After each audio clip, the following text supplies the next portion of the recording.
If we were Prime Minister, what could be changed? We'll be discussing solutions to current fundamental issues that we face today within society.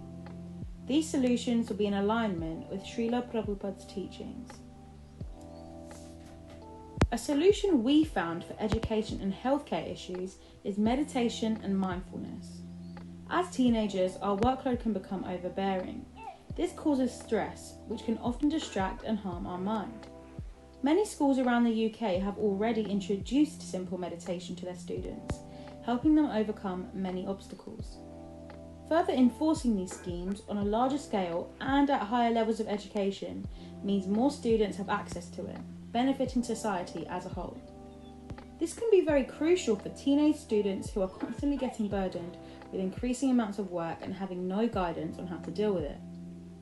Another way we could help students is by teaching them the rightful origins of meditation and its importance within Hinduism. Explaining the real meaning behind meditation allows for it to be more effective, whilst also giving students more insight into Hinduism. This can encourage people to conduct their own research into our teachings and practices, broadening their knowledge and giving them spiritual guidance. Meditation isn't just useful in schools though. It can also be used in the healthcare system in the mental health sector. Although it's not a direct cure for mental health issues, it helps to calm the mind and develop mindfulness. It offers another way for those suffering with mental health issues to deal with it. Environmental and welfare solutions. So we want to introduce food kitchens for vulnerable members of society in communities across the UK. These would be run by the state. They would serve pure vegetarian food in alignment with the spiritual vegetarianism that Sri Prabhupada promotes. This would help to serve the community in a positive way and promote teachings about the importance of community and kindness as well as generosity. In terms of vegetarianism, having vegetarian kitchens will also highlight the benefits of vegetarianism. Not only the dietary benefits that are known, but spiritual reasonings for being vegetarian, mainly to avoid harming any form of life. We also want to enforce some legal regulations to reduce the consumption of meat, perhaps encouraging food shops and restaurants to prohibit the sale of meat at least once a week.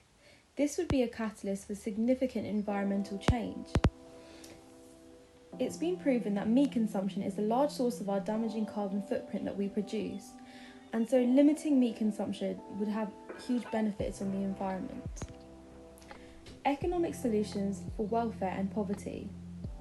So we'd want to introduce socialism, and although this may be alien to the UK, we believe it could bring about really positive change. There is a strong connection between the origins of the Hindu caste system, its intended purpose rather than what it's become, and socialism. If we had an analogy for this, it would be a chain type of mechanism. If just one link is taken out, it disrupts the functionality of the entire system. When this is applied to society, it stresses how different roles and sectors in society are equally vital and necessary for economic flow and social harmony.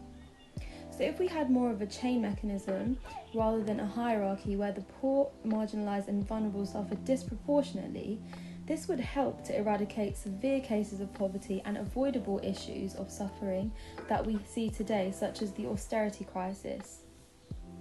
This could be achieved by promoting teachings of interdependence and how it's applicable in society and to promote equality, ensuring that the value of each job and position in society is deemed as equal and is more achievable through socialism. We believe that these ideas as a collective will successfully change the state of the UK, nationally and globally. The incorporation of these important spiritual teachings will aid our purpose of improving the issues presented. Thank you for listening, and Hare Krishna.